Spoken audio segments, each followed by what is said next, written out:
Avec toute l'actualité mondiale que vous connaissez en ce moment, c'est une annonce et surtout une mise en place qui est passée quasiment inaperçue et pourtant elle bouleverse des pays du monde entier. Donald Trump a en effet entrepris il y a quelques jours le démantèlement de l'USAID, un acteur clé de l'aide étrangère américaine. Les conséquences pourraient être extrêmement nombreuses, notamment dans des pays qui font face à des crises humanitaires extrêmement importantes. Alors qu'est-ce que Trump reproche à l'USAID et pourquoi est-ce que l'impact pourrait être aussi important partout dans le monde sur des sujets critiques? Salut, c'est Hugo, c'est donc le sujet à la une des actualités du jour, et comme chaque jour, vous le savez, ensuite on fera un point sur le reste de l'actualité. L'USAID, c'est donc l'agence des États-Unis pour le développement international. C'est une agence qui a été créée en 1961, donc en pleine guerre froide, à l'origine pour contrer l'influence soviétique. C'était considéré à l'époque comme un pilier du soft power américain. Le soft power, c'est donc l'influence qu'un pays va exercer à l'international par des moyens autres que des moyens armés. Donc ça peut être la culture, la diplomatie, mais aussi donc l'aide au développement. C'est ce dont on parle ici. Jusqu'ici, cette agence des États-Unis, elle supervisait des programmes humanitaires, de développement et de sécurité dans plus de 150 pays du monde,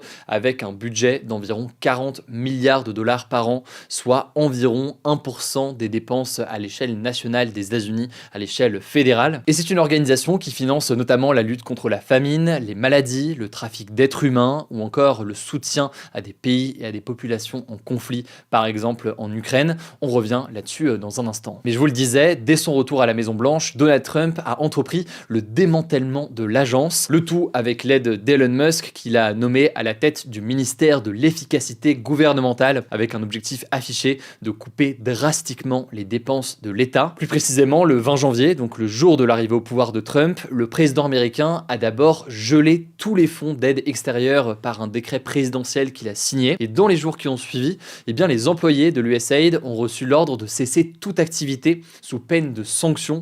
Et le site d'ailleurs de l'USAID a été désactivé. Finalement, le 3 février, on peut noter que le département d'État, donc c'est l'équivalent du ministère des Affaires étrangères, a pris officiellement le contrôle de l'agence. Et le secrétaire d'État, Marco Rubio, a été nommé administrateur par intérim. Et le lendemain, la quasi-totalité des employés ont appris leur mise en congé forcée. Et seuls 611 employés sur 10 000 devraient conserver leur poste selon l'agence Reuters. À noter, et c'est un point important, cette fermeture de l'USAID, elle est jugée comme illégale par de très nombreux juristes, car en théorie, seule une décision du Congrès peut supprimer cette agence. Marco Rubio a d'ailleurs indiqué qu'il travaillerait, je cite, avec le Congrès pour réformer l'USAID, selon le quotidien américain le Wall Street Journal. Mais en attendant donc, l'agence a été fermée, même si c'est complètement illégal, comme l'expliquent des experts en droit constitutionnel. Mais alors, que reproche Trump à l'USAID et surtout pourquoi est-ce que l'impact sera colossal pour le monde entier? Bon, déjà, on peut noter que l'élimination de l'USAID, c'était prévu par le projet 2025. Project 2025, c'est un programme politique dont on a déjà beaucoup parlé sur la chaîne,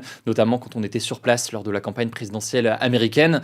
Un projet qui a été élaboré par le think tank ultra-conservateur et très influent, l'Heritage Foundation. Un programme et une organisation avec lequel Trump a gardé ses distances officiellement pendant la campagne, mais finalement, eh bien, de nombreuses personnes qui ont rédigé ce projet ont rejoint son équipe. Il a adopté plusieurs de ces mesures depuis qu'il est de retour à la Maison-Blanche. Alors, pour justifier le démantèlement de l'USAID, l'administration Trump a affiché une volonté de réduire la bureaucratie, mais aussi de recentrer les dépenses sur les intérêts directs des Américains. C'est donc l'idéologie de Trump, America First, l'Amérique d'abord. Mais l'administration de Donald Trump a aussi multiplié les accusations envers l'agence, des accusations parfois fausses. Par exemple, Trump a dénoncé un programme de 50 à 100 millions de dollars pour, je cite, acheter des préservatifs pour le Hamas à Gaza. Donald Trump aurait en réalité confondu avec une province du Mozambique qui portait le même nom. Et c'est en l'occurrence là-bas, effectivement, un programme de financement de préservatifs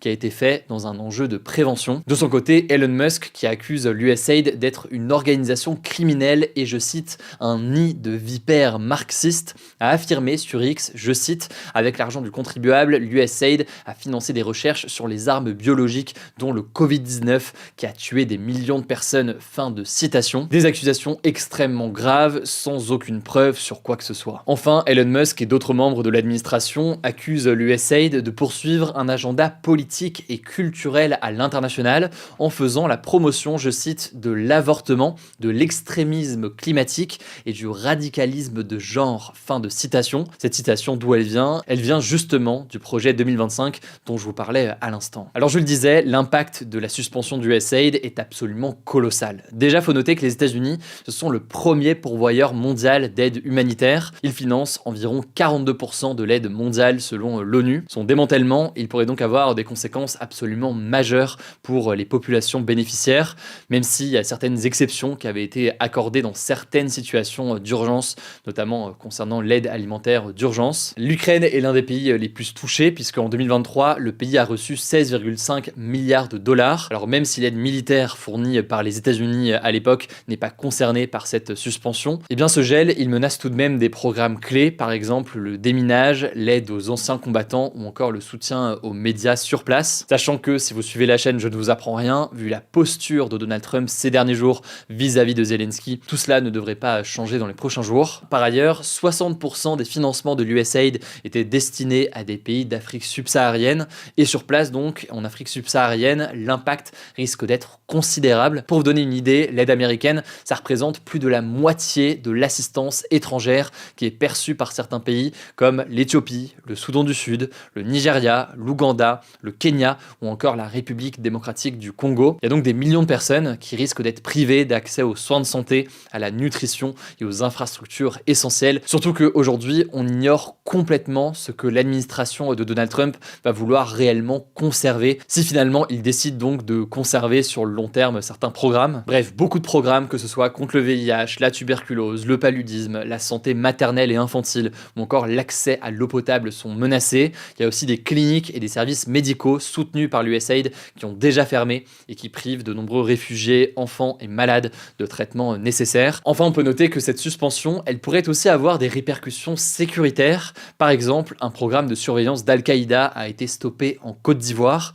On verra donc comment est-ce que tout cela évolue, mais ça me paraissait essentiel de faire un nouveau point là-dessus aujourd'hui. Bref, il faut noter que là, c'est une suspension et pas une suppression, en tout cas pour l'instant, de l'USAID. On verra aussi ce qu'il en est donc sur cette question de légalité d'une telle décision. Et dernier sujet que je voulais voir avec vous concernant l'actualité américaine avant de passer au reste de l'actualité, ça me paraît important de le mentionner aussi aujourd'hui. On en a parlé d'ailleurs sur Instagram un petit peu plus tôt dans la journée. Steve Bannon, l'ancien conseiller de Trump à la Maison-Blanche, ancien directeur de campagne aussi de Trump lors de sa première campagne présidentielle, a réalisé un salut nazi à la fin de son discours lors de la Conservative Political Action Conference, la CPAC. C'est le grand rassemblement de la droite conservatrice et de l'extrême droite mondiale. Alors le président du Rassemblement national, Jordan Bardella, qui était sur place, a annulé son discours qui était prévu à cet événement en raison, je cite ses propos, d'un geste faisant référence à l'idéologie nazie. Je vous mets des liens en description. Enfin, dernier point, Emmanuel Macron sera lundi à Washington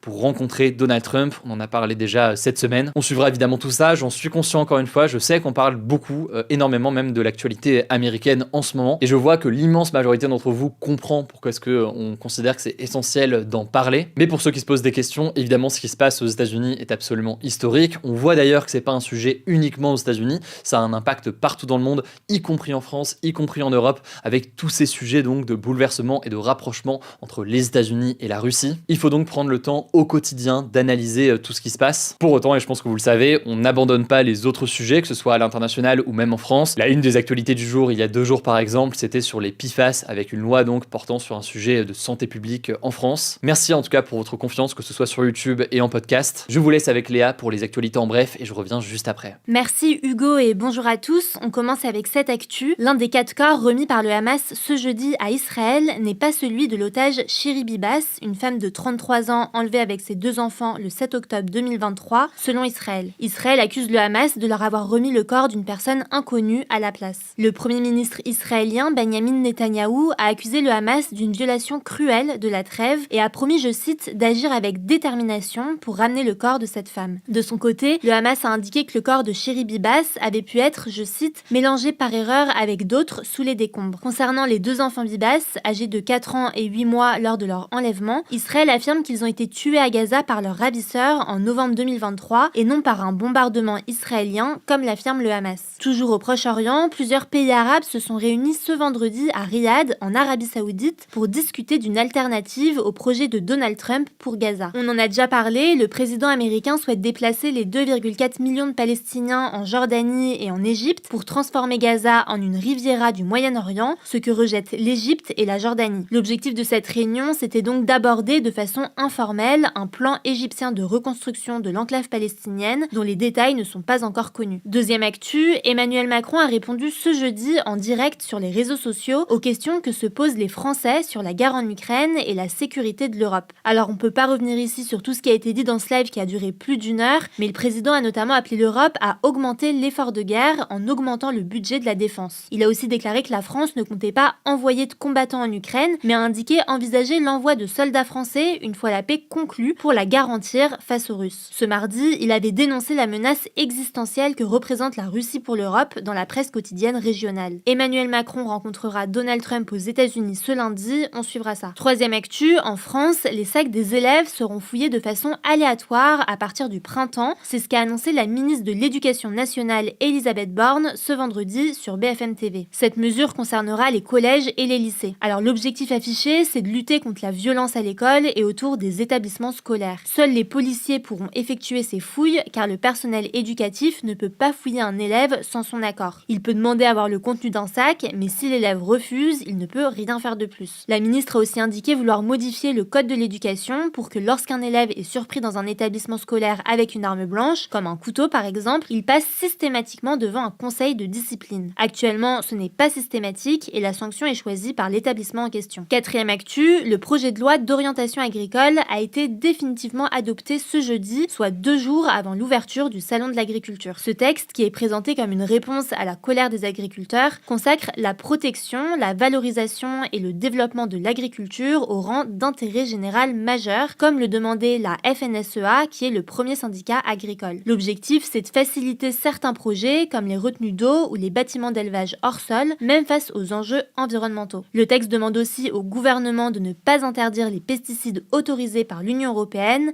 lorsqu'il n'y a pas d'alternative viable. À noter que cette loi ne fait pas l'unanimité et qu'elle est particulièrement critiquée par la gauche et les associations environnementales. Selon elles, elles entraîneraient des reculs dans la protection de l'environnement au nom de la simplification. Cinquième actu, l'enquête visant Julien Bayou, l'ancien dirigeant du parti écologiste, a été classée sans suite pour absence d'infraction, a annoncé son avocate ce jeudi. Il était accusé de violences psychologiques sur son ex-compagne, qui était une ancienne militante du parti écologiste. 2 enquêtes avaient été ouvertes en mars 2024 contre lui pour harcèlement moral et abus de faiblesse, mais aussi contre son parti. Europe Écologie Les Verts avait alors mandaté un cabinet spécialisé pour mener une enquête interne, suite à quoi Julien Bayou avait démissionné du parti et du groupe parlementaire. À noter qu'en octobre, le parti avait déjà annoncé la clôture de cette enquête interne menée par un cabinet spécialisé dans les violences sexistes et sexuelles, faute de preuves contre lui. Autre actu, une ancienne enseignante de l'établissement Notre-Dame de Bétarame a affirmé auprès de Mediapart qu'Elisabeth Bayrou, donc l'épouse du Premier ministre François Bayrou, était au courant des faits de violence qui régnaient dans cet établissement privé catholique. Elisabeth Bayrou y a enseigné le catéchisme. On en a déjà parlé, Notre-Dame de Bétarame est visée par 132 plaintes, dont 60 qui comprennent un caractère sexuel, selon le dernier décompte effectué par le collectif de victimes. François Bayrou est accusé d'avoir été mis au courant des faits à l'époque, notamment quand il était ministre de l'Éducation nationale dans les années 1990, sans avoir réagi, ce qu'il nie. Et donc l'ancienne prof de mathématiques, qui est la première adulte à avoir tenté d'alerter les autorités sur le sujet, affirme avoir déjà entendu des cris et des coups de l'autre côté d'une porte alors qu'elle était avec l'épouse de François Bayrou. Selon elle, Elisabeth Bayrou n'aurait pas souhaité intervenir. Face à l'article de Mediapart, François Bayrou a dénoncé ce vendredi, je cite, une mécanique du scandale. Et on finit avec cette actu, Gisèle Pelicot a été nommée parmi les femmes de l'année 2025 par le magazine américain Time. Gisèle Pelicot, c'est la principale victime du procès des viols de Mazan. Son ex-mari, Dominique Pelicot, l'a livrée à des dizaines d'hommes qui venaient la violer alors qu'elle avait été droguée pendant plus de 10 ans. Il a été condamné avec 50 autres hommes à des peines de 3 à 20 ans de prison. 17 d'entre eux ont décidé de faire appel et seront de nouveau jugés d'ici la fin de l'année 2025. Alors, en plus de Gisèle Pelicot, 12 autres femmes figurent dans ce classement de Time, comme l'actrice américaine Nicole Kidman pour son engagement à travailler avec des réalisatrices et la gambienne Fatou Baldé qui milite pour mettre fin aux mutilations génitales féminines. Merci beaucoup Léa, et aujourd'hui justement la recommandation culturelle elle vient de Léa et c'est Ménagez-moi de Chloé Ménager, incarnée donc par la comédienne Chloé Ménager. ménager. Les épisodes font moins de 2 minutes et on y suit Chloé, une jeune femme qui tombe sous le charme de Simon, joué par Simon Astier. À noter que c'est une série qui a d'ailleurs reçu un certain nombre de guests. Bref, c'est la recommandation de Léa cette semaine. Et pour suivre tout ça, on vous met les liens directement en description. Ce week-end, on sort une nouvelle interview. Oui, encore une interview que vous allez pouvoir découvrir sur notre chaîne YouTube dédiée au grand format. Je pense que vous la connaissez maintenant, mais je vous la mets en description. C'est aussi dispo en podcast. Vous tapez Hugo Décrypte, vous allez pouvoir retrouver